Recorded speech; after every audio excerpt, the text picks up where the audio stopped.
gostaria de convidar-lhes a um texto bíblico, texto esse que está sendo tema para esta reunião.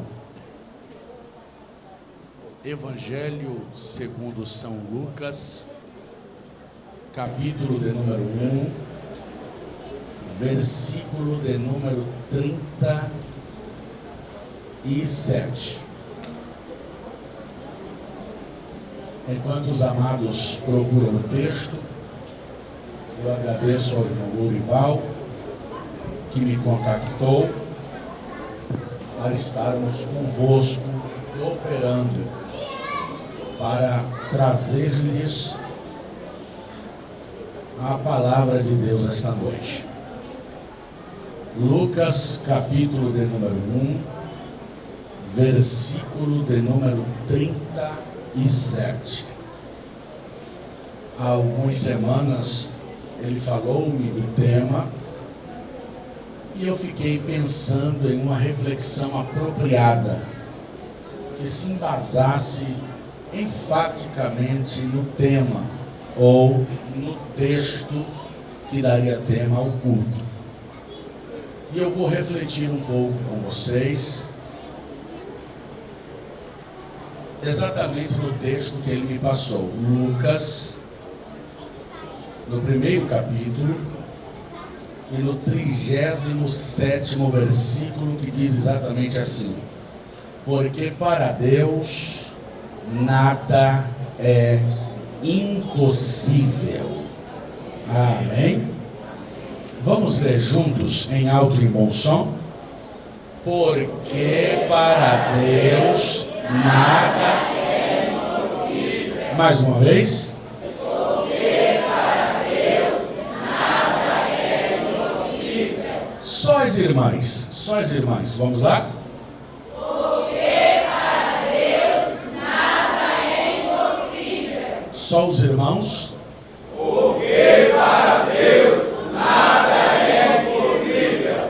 Vamos dar mais uma chance às irmãs, né? Nós ganhamos, mas vamos ver se as irmãs agora superam. Vamos lá, irmãs, vocês devem superar agora. Só as irmãs. Porque para Deus nada é impossível. Irmãos. Porque para Deus nada é impossível. Irmãos e irmãs, toda a igreja em alto e bom som. Porque para Deus nada é impossível. Eu vim aqui esta noite com a intenção de confrontar essa afirmativa. A priori, eu pretendo criar uma confusão com vocês. Eu gostaria de pregar esta noite sobre 4 coisas impossíveis para Deus. 4 coisas impossíveis para Deus. E eu sei que ainda que eu pedisse para você repetir esse tema, você não ia repetir. Porque a ideia que está fixada em nossa mente é que para Deus não existe nada impossível. Aliás, não é a primeira vez que a Bíblia fala que para Deus nada é impossível. Lembra-se da conversa do anjo com a esposa de Abrão, Sarai? A ideia era a concepção em idade avançada. Ela não acreditava nessa possibilidade. E a sua incredulidade gerou um ato de zombaria. E ela riu em seu coração da possibilidade de gerar na velhice. E o texto da Bíblia diz que o anjo enfaticamente diz para ela: porventura haveria alguma coisa impossível ou demasiadamente difícil para Deus? O que o texto afirma é que Deus pode fazer todas as coisas, e principalmente uma senhora de idade avançada conceber. Então a ideia que está fixada em nossa mente sobre Deus é que Deus é o Deus do impossível. Isto é fato. Isto é regra. E todo crente, desde o novo convertido até o mais antigo ancião da igreja, pensa exatamente assim. Porque para Deus nada é impossível. E vai ficar mais bonito se toda a igreja mais uma vez repetir que para Deus não há nada impossível. Vamos lá? Porque para Deus nada é impossível. Pois bem, para não perdermos a linha do raciocínio, essas palavras são palavras do anjo Gabriel e foram ditas a uma irmã, a irmã Maria. Pois o texto sagrado diz que a mesma fora escolhida e selecionada para conceber o Filho de Deus. Vale ressaltar que a mesma, ao encontrar-se com o anjo, ficou um pouco estarrecida com a saudação, pois judeu se comunica e se saúda com Shalom, com a Adonai. Ela não tinha costume de ouvir a saudação que ouvira do anjo Gabriel, que dizia para ela: salve agraciada, bendita és tu entre as mulheres. E segundo a Bíblia, ele desce e dialoga com ela, a fim de trazer para ela a notícia de que ela haveria de conceber o Filho de Deus. É bem verdade que ela retruca a ideia, a possibilidade de gerar, de dar à luz àquele que o anjo disse que se chamaria de Jesus, pelo fato de ser virgem. O texto da Bíblia a chama de desposada. Ela era uma espécie de noiva, que ainda não havia tido contato sexual com seu noivo. E o que o texto afirma é que ela retruca a possibilidade de conceber, justamente por ser virgem. Então o anjo passa para ela a verdade de que esta concepção seria de forma sobrenatural, ou seja, o Espírito de Deus haverá de envolvê-la, dizia o anjo, e o que será concebido de ti será por obra e graça do Espírito de Deus. E por que o anjo disse a ela que para Deus nada é impossível? Justamente porque o anúncio do anjo estava pautado na impossibilidade. Ou seja, é impossível uma mulher engravidar sem a ação direta do varão, do homem, pois faz-se necessário que o gameta masculino encontre-se, portanto, com o óvulo no útero materno, para então surgir a concepção de uma nova vida. É lógico e é praxe que hoje existe o que chamamos de inseminação artificial, para que suceda uma gravidez sem o contato de um homem no que tange a uma relação sexual. Hoje, com o avanço científico, é possível fazer tal coisa. Entretanto, o anjo diz para ela: nada é impossível para Deus. Porque o que é impossível diante do senso comum, da biologia e cientificamente falando, para Deus é possível. Você vai conceber e vai dar luz ao Filho de Deus, e o nome dele será uma versão de Josué, porque o nome de Cristo é Yeshua, que é uma vertente do nome Josué, que significa o Salvador, o Libertador. Em outras palavras, o anjo desce, fala para ela que o impossível vai acontecer, porque através do ato da concepção, haveria de vir ao mundo aquele que haveria de salvar a Israel dos seus pecados. Então essa frase surge exatamente por isso, porque na cabeça dela era impossível ela conceber, e para Deus não existe nada impossível.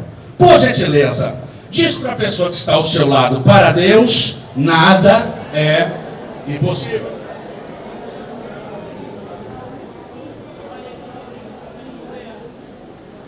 Deu para compreender? Deu para pegar? Só não pegou ainda o tema, né? Pois bem, vamos ao tema. 4 coisas impossíveis para Deus. Em primeiro lugar, é impossível Deus não ouvir a oração sincera de um filho seu. Aleluia! É impossível Deus não ouvir a sua oração aqui esta noite. É impossível Deus não ouvir o seu clamor aqui esta noite, porque Deus sempre ouve e sempre ouvirá a oração dos seus filhos. O Salmo de número 6, verso de número 9, a Bíblia diz: o Senhor ouviu a minha súplica e atendeu a minha oração. O Salmo de número 120, versículo 1, ou melhor, verso 1, porque Salmos não tem versículo, verso 1, a Bíblia diz: na minha angústia clamei ao Senhor e Ele ouviu a minha voz. Mateus, capítulo de número 6, versículo de número 6, Cristo está prestes a ensinar os seus discípulos a orar, e diz exatamente assim: quando orardes, entra no seu quarto, fecha a tua porta, porque o teu Pai, que vê o que está em oculto, te recompensará. E a recompensa se dá pela perfeita audição da oração feita em segredo. Deus ouve as nossas orações. É impossível que Ele não nos ouça. O livro do profeta Isaías, capítulo de número 59, versículo de número 1, a Bíblia diz: porque as mãos do Senhor não estão encolhidas para que não possa salvar, nem os seus ouvidos agravados para que não possa ouvir.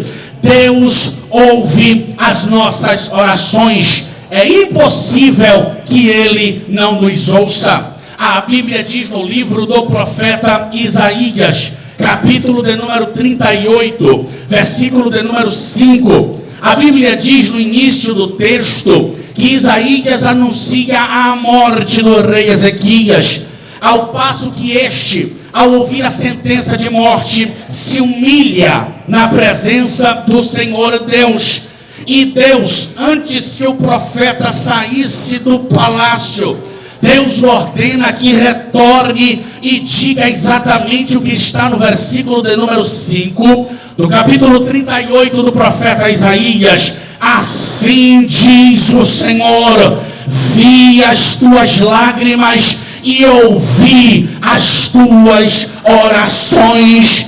É impossível que Deus não ouça a oração de um filho seu. A Bíblia diz no segundo livro das Crônicas, capítulo de número 7, Salomão havia acabado de construir a casa, o templo do Senhor, e ele estava orando na inauguração do templo. A Bíblia diz que em meio à oração, a glória de Deus encheu a casa.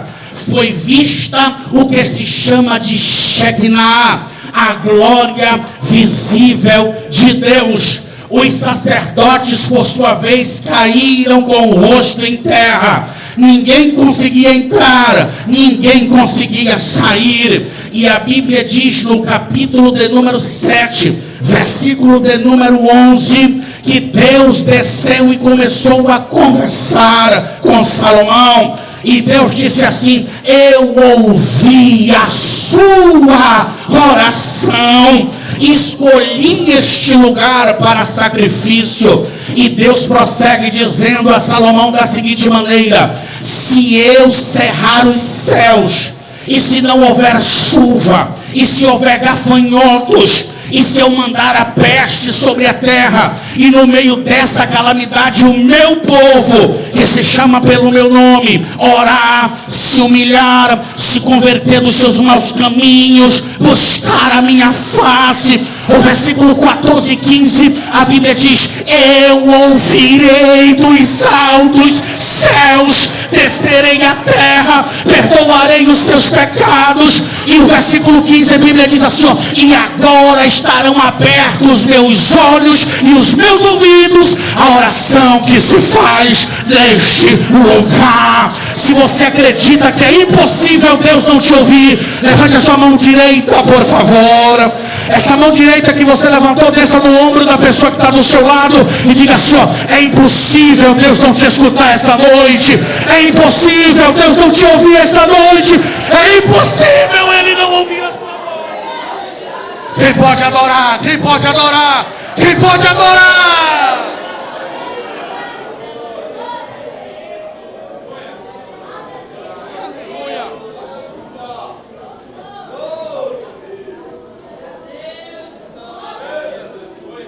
Aleluia.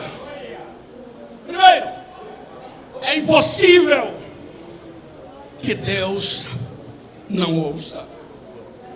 Eu li um versículo hoje à tarde, quando tentava me concentrar, implorando a Maísa e a Gislane para não entrar no quarto enquanto eu estudava. Eu li um versículo interessante hoje à tarde. O Salmo de número 141, versículo 2. O salmista disse algo interessante. Ele disse assim, ó: suba a minha oração a ti, como incenso suave, suba a minha voz diante das tuas narinas. Eu tive lendo e tentando fazer uma conexão com Apocalipse, capítulo de número 5 e versículo de número 8. Quando João está tendo visões inefáveis da ilha de Patmos, e João vê uma série de elementos magníficos que eu perderia aqui horas para falar para vocês, porque sou um pouco interessado e gosto do assunto do Apocalipse. Perderia horas para falar de cada detalhe do capítulo 4 e 5. Mas no capítulo 5, João de repente vê um incensário, vê uma vasilha cheia de incenso. Essa vasilha era de ouro. E ele aprende e fala com muita propriedade que aquele incenso são as orações dos santos que são feitas ao longo dos anos. Ora, o salmista diz: suba a minha oração como incenso. Já no Apocalipse, as orações já estão dentro de um pote de ouro, o incensário. Eu vim aqui esta noite para dizer ao teu coração: não pense que a tua oração está presa no teto da igreja. Não pense que as suas palavras se perdem no espaço. Não pense que Deus não está te ouvindo. Eu vim aqui esta noite para te dizer: é impossível que Ele não te ouça. É impossível que Ele não te escute. Eu queria que a sua alma celebrasse a Deus, porque Deus está falando contigo. Eu estou te ouvindo. Eu estou ouvindo a tua voz.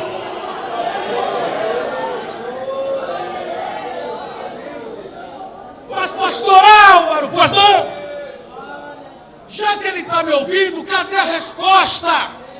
Ei, não confunda as coisas.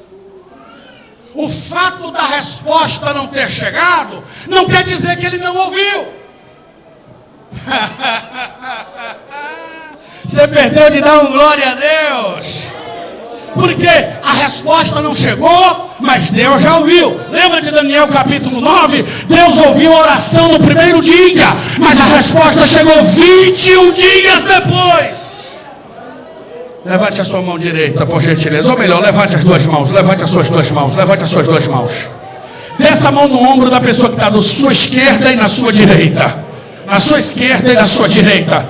Você vai dizer para um e depois vai dizer para outro. A resposta não chegou, mas Deus já te ouviu. Diga para quem está de um lado, diga para quem está do outro. Diga: a resposta não chegou, mas Deus já te ouviu. A resposta não chegou, mas Deus te ouviu. Pelo amor de Deus, não me pirrasse. Se você acredita no que eu estou pregando, levante a mão para adorar. Levante a mão para glorificar.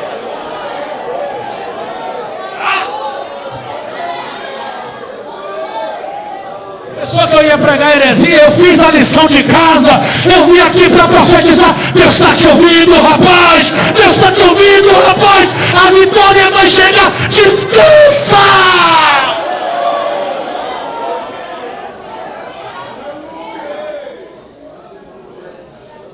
Amém. Aleluia. Primeiro, é impossível que Deus não ouça uma oração de um crente fiel. Segundo, é impossível que Deus minta. É impossível Deus mentir. É impossível pegar Deus em contradição. É impossível ver Deus embaraçado, porque Deus não mente. Se eu fosse vocês, eu estava dando glória. E isso é dito na Bíblia Sagrada por diversas vezes.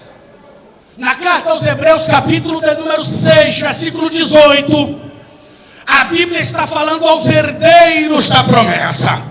E eu sei o que estou falando porque escrevi um livro sobre o capítulo 6 do Apocalipse. Ou melhor, capítulo 6 de Hebreus. E algumas pessoas aqui já têm esse livro, Promessas de Deus, a âncora da alma. A Bíblia está falando aos herdeiros da promessa.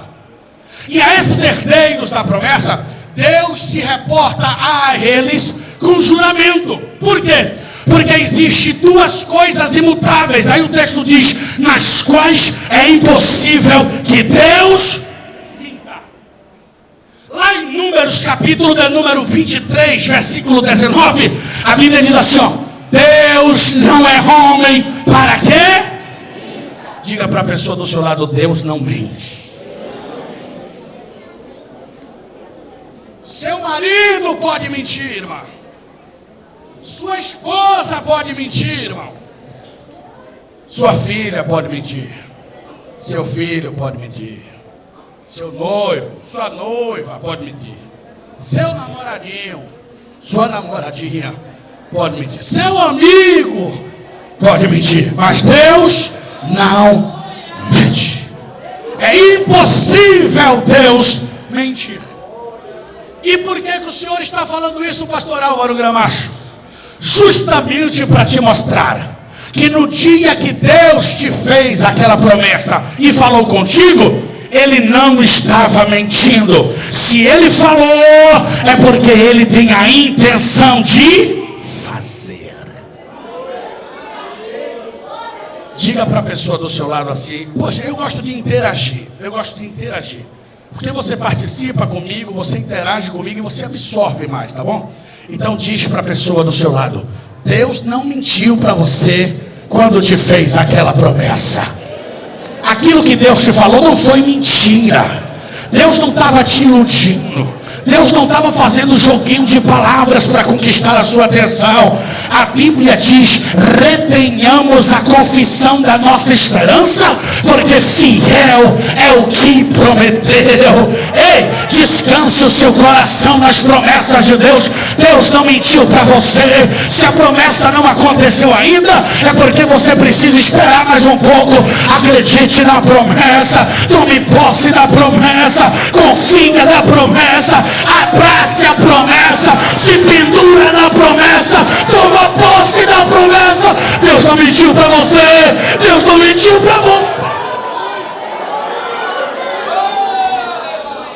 As duas mãos lá em cima de novo, as duas mãos lá em cima de novo, as duas mãos lá em cima de novo, no ombro da direita, no ombro da esquerda, desce essa mãozinha santa, sem ira e nem contenda, e diga para ele: aquela promessa não foi mentira, aquela promessa não foi mentira, aquela promessa não foi mentira.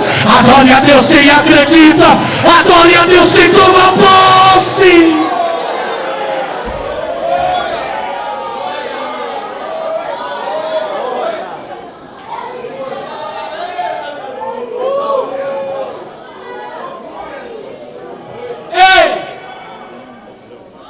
É impossível que Deus minta.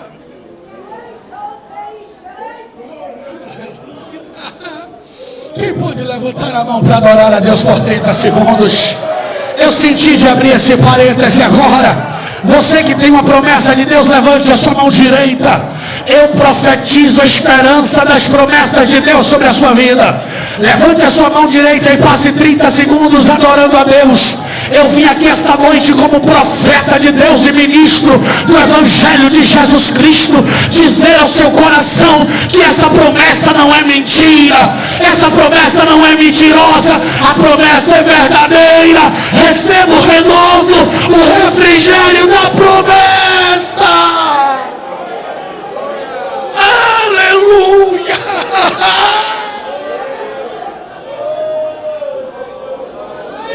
Essa promessa não é mentira.